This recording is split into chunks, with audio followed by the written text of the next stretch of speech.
क्या आपने कभी सोचा है कि ऋषि मुनि और साधु संत रात भर जागते थे बिना थके हुए? क्या वो वाकई नींद नहीं लेते थे या उनके पास कोई रहस्यमयी शक्ति थी?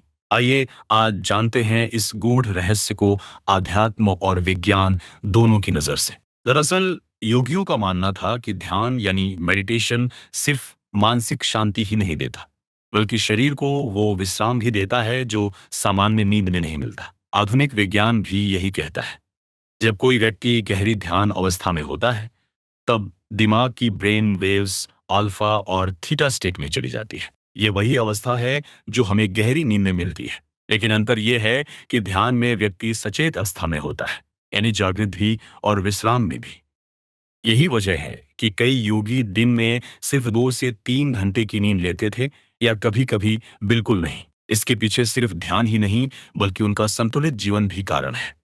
सात्विक आहार, ब्रह्मचर्य पालन, नकारात्मक भावनाओं से दूरी और दिनचर्या में अनुशासन, ये सब मिलकर उनके शरीर को थकान से मुक्त रखते थे।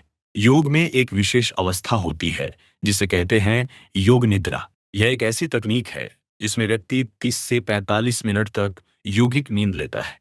मिनट में उतना ऊर्जा प्राप्त करता है जितना 3 से 4 घंटे की गहरी नींद में होता है। कह सकते हैं कि योगी लोग नींद को नहीं टालते, वे उसे आत्मा की शक्ति और मन की एकाग्रता से नियंत्रित करना सीख जाते हैं। इसलिए जब आप अगली बार किसी संत को देखो जो बिना नींद के भी ऊर्जावान है, समझ जाइए उन्होंने उस रहस्य को जान लिया है, जिसे जानने के लिए हमें ध्यान, अनुशासन और आंतरिक खोज की यात्रा पर निकलना होगा।